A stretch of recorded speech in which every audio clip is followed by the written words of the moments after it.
Alright, come on in, hit the like button, think about subscribing if you have not already. If you're new here, welcome to the channel, but most importantly, welcome to the Berserker family. So this is my honest opinion / review for the 2026 horror film called Hungry. Here's the plot. Vacationers on a bayou boat tour in Louisiana end up fighting for their lives when a ferocious hippo turns them into prey. Here's some of the cast.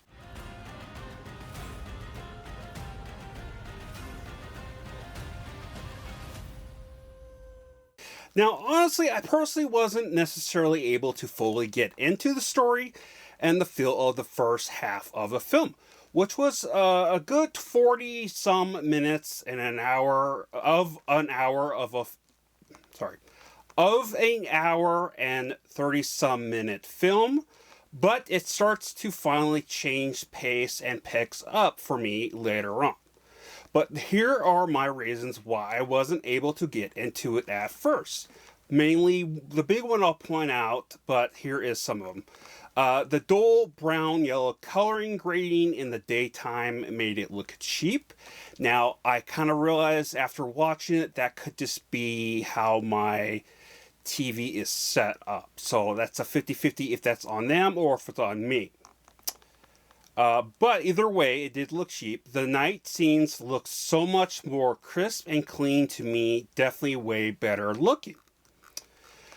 Funny enough, that's when the film actually started to pick up, in my opinion. And I blame that mostly on the score they chose. It did make the first half of the film feel boring and dragging.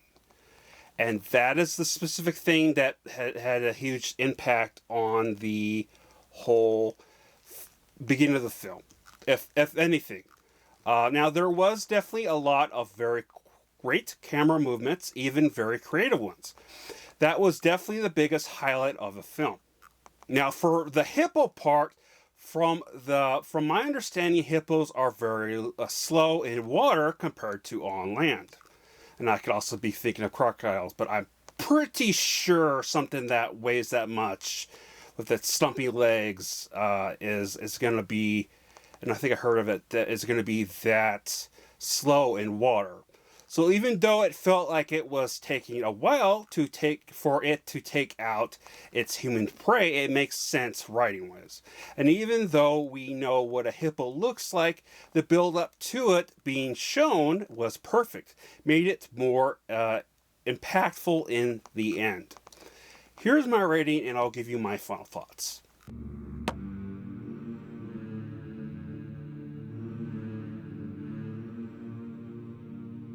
I personally thought it was a fun film with some issues, but it's also sorry for this, but it also wasn't the best thing I've seen, to be honest, this year, but also wasn't necessarily bad.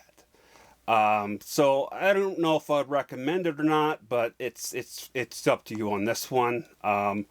But yeah, either way, it just felt like a YouTube type film you see up and coming filmmakers put out on YouTube in short film. But then also at one point for a while, YouTube had its own streaming service and it had YouTubers making videos like films for their original content, and that's what it looked like to me. Not necessarily a bad thing, but it just kind of felt like that.